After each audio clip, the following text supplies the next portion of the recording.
In 218 BC, Rome did not expect the Second Punic War to be decided in Italy. The first Roman plan looked outward, one consul towards Spain, the other towards Sicily, with Africa lying close beyond the Western Sea. Carthage would be pressed at its Spanish base and near its own coast, and Rome would fight the war far from Roman fields. That plan all but vanished under Hannibal's footsteps. He crossed the Alps, entered northern Italy, and made the Roman homeland the center of the war, and from that moment, Africa ceased to be the obvious direction of Roman pressure. It became the idea waiting behind the emergencies. For more than a decade, Rome had to answer the war Hannibal had chosen. Trebia and Trasimene, Cannae, Capua, Syracuse, Tarentum, Spain, the Metaurus, Bruttium, each theater consumed men and ships, grain, magistrates, and nerve. The Republic had to relearn how long a war could last, how far a command could be stretched, and how many fronts could be held at once without letting one of them fall. An African expedition could not simply be brave, it had to be possible. By the time Scipio returned from Spain, possibility had changed its shape. New Carthage had fallen, the Carthaginian armies of Spain had been beaten or driven apart. Gads was no longer the secure western end of Carthaginian power. Spain was not yet a quiet Roman possession, but it had ceased to be the great western engine that could keep feeding Hannibal's war. Scipio came home with more than reputation. He came with the visible proof of a changed map, booty and prisoners, reports, and the story of a young commander who had taken the enemy's Spanish system apart piece by piece. To a Roman electorate worn thin by years of defense, he offered something rarer than success. He offered direction. Hannibal still stood in Italy, but not as he had stood after Cannae. He was compressed now into the far south, dangerous in Bruttium, still commanding men who had followed him through years of hardship, yet no longer moving freely through the body of the Confederacy. Roman forces and fortified towns, recovered allies, and the exhaustion of the Italian theater had narrowed his room. Rome could watch him now without bending every decision around him. There was Mago in the north besides, and there were still Carthaginian attempts to keep the Italian war alive. This mattered because Scipio's African design was never free of risk.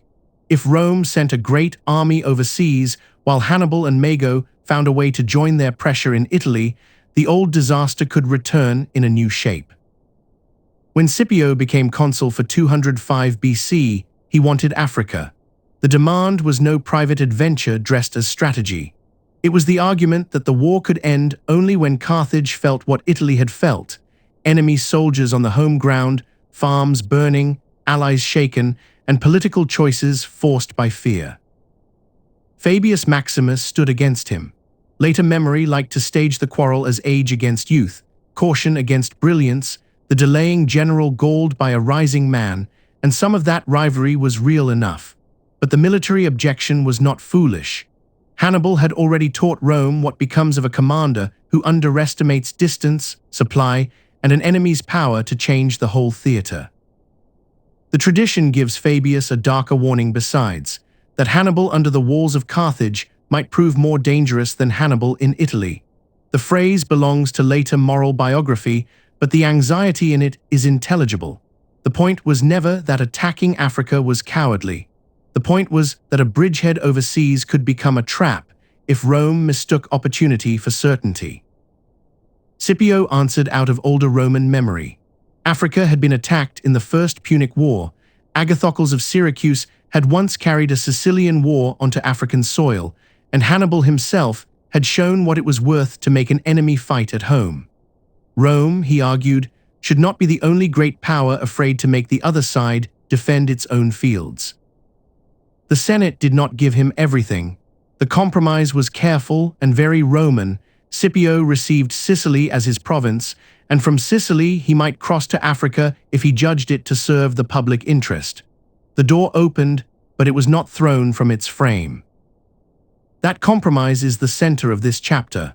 Rome did not suddenly abandon caution, it built a controlled permission around a dangerous idea. Scipio would have a base, ships, troops, and time, and he would have enemies watching him too, from the Senate, from Italy, and from Carthage.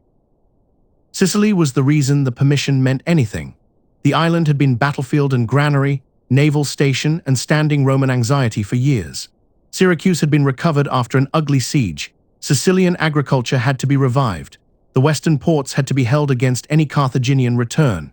By 205 and 204 BC, the island could again become a platform, and Lilybaeum faced the African crossing as the turning point of the Western Sea. The troops gathered there carried the memory of the war's worst day. Many were survivors of Cannae and of other defeats, men long held in Sicily under a cloud of disgrace. Their exile had been punishment, and it had made them veterans of a particular kind, men who knew panic and loss, camp routine, and the difference between a confident army and a broken one. Scipio did not treat their past as useless. He treated experience as material, and the men who had once survived Roman catastrophe became part of the army that would carry the war away from Italy. Volunteers came as well, drawn by Scipio's name and by the sense that the war might at last be moving toward decision. Allied contingents and ships, rowers and sailors, supplies, siege equipment, and merchant hulls had to be made into one working body. The romance of a crossing hides the dull truth beneath it. An invasion begins as lists. Cato the Elder enters the story here as Scipio's quaestor, and the tradition makes him the voice of old Roman austerity, a man who disliked extravagance, disliked softness, and disliked whatever looked like a commander purchasing charm with money. The quarrel matters because Africa was never only a military plan. It was a test of what kind of Roman command Scipio represented. Then Locri came near to poisoning the whole design. Flaminius, left in command after the Roman recovery of the city, became a name for brutality, sacrilege, and savage feuding among Roman officers. And Locrian envoys reached Rome with accusations severe enough that Scipio himself was attacked in the Senate. Fabius and others used the scandal to ask whether the man preparing to invade Africa could govern his own subordinates, and the criticism was not empty. A Roman army that terrified friends as readily as enemies could break the political work Scipio would need to do on African ground. The inquiry did not stop him. Commissioners went south, restitution was made at Locri, Flaminius was arrested, the preparations went on. Scipio survived the scandal, but the episode leaves its mark. The African campaign should not be painted as spotless virtue crossing a bright sea. It was Roman war with Roman discipline under strain. Across that sea, the political ground was shifting before a single legion landed. Syphax, the powerful Numidian king, had once been courted by Rome. Carthage answered with its own diplomacy, binding him through Hasdrubal's son of Gisco and the marriage to Sophonisba. The ancient writers turn the story toward passion. The hard fact underneath is alliance. In Africa, cavalry and food, local knowledge and royal legitimacy could weigh as much as the count of Roman shields on a beach. Masinissa stood on the other side of that Numidian struggle. He had fought for Carthage in Spain, lost, and regained pieces of his position, and came toward Rome not as a decorative ally, but as a man laboring to recover a kingdom. His cavalry could give Scipio what Roman armies so often lacked: speed across the African plains. The trouble was that Scipio could not lean on Numidia as on a settled thing. Syphax gave warning that if Rome invaded Africa, he would stand with Carthage. Masinissa urged Scipio to come quickly, but brought as yet no secure state behind him. The African war would be fought through alliances still in motion. The tradition has Scipio manage the bad news with political theater. He presents the word from Africa as though it urged haste rather than hesitation, and orders the concentration at Lilybaeum. The story is revealing even if it has been polished. Scipio understood that armies cross water with rumors aboard, and a rumor that Syphax had gone over to Carthage could eat at confidence before the ships left harbor. The commander had to govern the story as well as the stores. At Lilybaeum, the expedition became visible, the harbor crowded with troops and warships, transports, officers, pilots, delegates of the Sicilian communities, and people who had come simply to watch. Many Roman fleets had sailed from Sicily before. This one was different because it was not going to raid the edge of Africa. It meant to stay. The preparations were exact enough to make the risk plain. The record sets down rations and water, cooked food, warships and transports, and the orders governing conduct aboard, and it preserves a startling thinness in the escort. If the figures are right, a huge transport fleet shepherded by only some 40 warships. Scipio was trusting Roman seamanship, Carthaginian naval weakness, and timing. Before the sailing, Scipio gave the expedition its ritual frame. He prayed to the gods of sea and land, sacrificed, and cast the entrails into the water. The ceremony did not replace logistics. It made logistics bearable to men about to leave one shore for another in a war that had already eaten half their adult lives. The crossing brought the Romans to the coast north of Utica, in what is now Tunisia.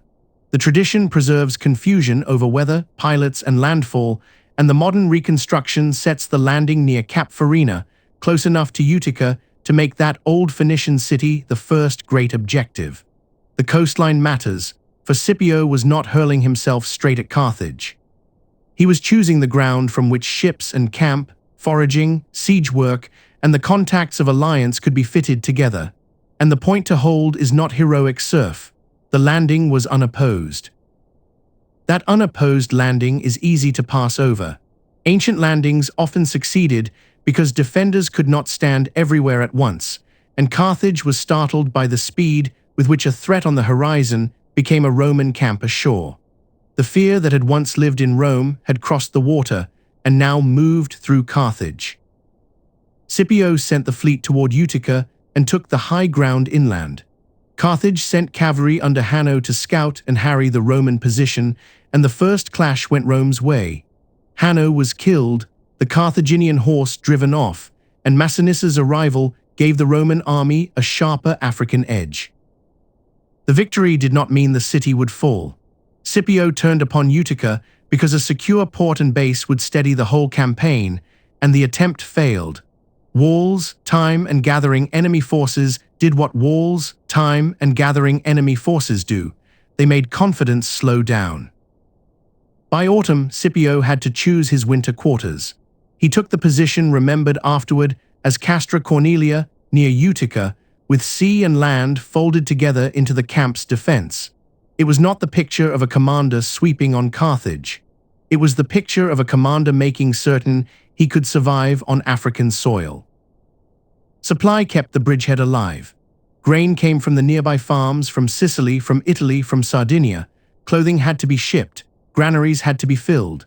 A bridgehead is not made safe by one act of courage, but by repeated arrivals, ships returning with provision, officers counting stores, sailors holding the route open, and soldiers seeing, week upon week, that they had not been abandoned on a hostile shore. The old idea of 218 had become practical, because Rome could now sustain a line across the water. Carthage answered by assembling Hasdrubal's son of Gisco and Syphax against him. Their camps gathered near enough to threaten the Roman position, but never drew together into one guarded body, and the war that had so often turned upon separated forces now offered Scipio a target in the night. Negotiations opened through Syphax. In the tradition Polybius and Livy carry, Scipio drew the talks out while sending careful men into the enemy camps, disguised among the envoy's servants. The detail is wonderfully unromantic. What those men noted was not a speech or an omen, but the material of the huts, wood, reeds, dry vulnerability. The campaign turned on men pretending to listen while their eyes measured a camp as kindling. There is no need to soften the moment. Scipio used talk of settlement to gather intelligence for a surprise attack, and some Roman traditions labored to make the enemy more blameworthy first, which tells us that ancient readers, too, felt the edge of the tactic. It worked because it was cold. At night the Roman force moved out. Laelius and Masinissa were sent against Syphax's camp. Scipio took the attack on Hasdrubal's. Fire turned the tents and huts into traps, and men woke into smoke and flame and confusion, with enemy blades waiting at the exits. The burning of the camps broke the enemy army. It did not end Carthage's will. The Carthaginian council weighed, recalling Hannibal at once, and some were for negotiation, but the harder decision held for the moment. Survivors were gathered, Syphax stayed in the war, and another army formed with astonishing speed. Scipio did not rush at Carthage. He returned to the pressure around Utica and moved only when the new enemy force gathered at the Great Plains, inland along the Bagrada's country. The name can make the battle sound simple. It was not simple, but it was decisive enough. A modern caution is useful here, to slow the neat version down. The ancient account implies cavalry doing more work than cavalry could plausibly do against a large mixed army. The safer reconstruction gives the Roman infantry and the allied horse their shares together, with the Celtiberians in the center fighting hard, while the Numidian and Carthaginian wings collapsed around them. The picture should not be a clean cavalry sweep. It was a mixed battle on an African plain, one part of the enemy army standing fast, while the political coalition around it failed. The result remade the campaign's politics. Syphax escaped for a time, Hasdrubal fell back toward Carthage, and Scipio drove his wedge between Carthage and its Numidian support. Laelius and Masinissa pursued Syphax into Numidia, where the struggle became as much a matter of kingship as of Rome and Carthage. When Syphax was taken, Carthage lost more than an ally in the field. It lost the great Numidian counterweight to Masinissa, and with it much of the cavalry strength that had made Punic armies dangerous for generations. The war on African soil was no longer Roman against Carthaginian only. It had become a Numidian settlement, enforced by Roman arms. The story of Sophonisba belongs here, and it must be told carefully. The tradition gives the dramatic scene, Masinissa and the captured queen, Scipio's warning, and the poison sent before she could be led in a Roman triumph. The details may be literary, the political meaning is hard as iron. Marriage and kingship, captivity and alliance had become weapons. Masinissa emerged with Roman recognition and a future. Scipio gained the mounted ally he had needed from the first, and Carthage saw the danger plainly. Without Numidian cavalry, without Syphax, and with Roman troops already in Africa, resistance was narrowing toward one remaining answer. Envoys went to Scipio, Carthage sounded out peace, and at the same time, the city made ready to recall the men still fighting in Italy. The contradiction is no surprise. States under pressure negotiate while summoning every last force that might better the terms. Mago was called home from the north and died of his wounds on the voyage, as the tradition records. Hannibal received his summons in Bruttium after years of holding the last Carthaginian ground in Italy. The army that had crossed the Alps was now asked to cross back toward the city it had tried to save by fighting elsewhere. This is the moment the chapter has been moving toward. Rome at last did what it had planned in 218 BC because the plan no longer stood alone on paper. Spain had been broken open, Sicily had been made usable, the navy could risk the crossing, the veterans were at hand, Numidian politics could be turned, and Hannibal was contained enough that Rome could force Carthage to defend itself. No one of those conditions sufficed alone. Together, they changed Africa from a tempting direction into a workable theater of war. Scipio's achievement was not boldness merely. Boldness had been available in 218. His achievement was timing, preparation, and the eye to see that an African war would make every Carthaginian question urgent at once. Food and cavalry, allies, ships, the defense of the city, and the absence of Hannibal. The African expedition shows, too, how Rome itself had changed in the long war. The Republic had learned to extend commands, to bend the old rules of office, to join fleets to provincial footholds, and to let a commander work across boundaries that no longer matched the war. For Carthage, the reversal was severe. Hannibal had carried the war into Italy so that Rome should have to fight under the pressure of its own allies and its own fields. Now Scipio had carried the war to Africa so that Carthage must make its decisions under the sound of Roman camps and Roman raids. The final battle still lay ahead. Hannibal had not yet been defeated by Scipio, Zama had not been fought, but before ever the armies met, the strategic battle had already turned. The war was no longer asking whether Hannibal could remain in Italy.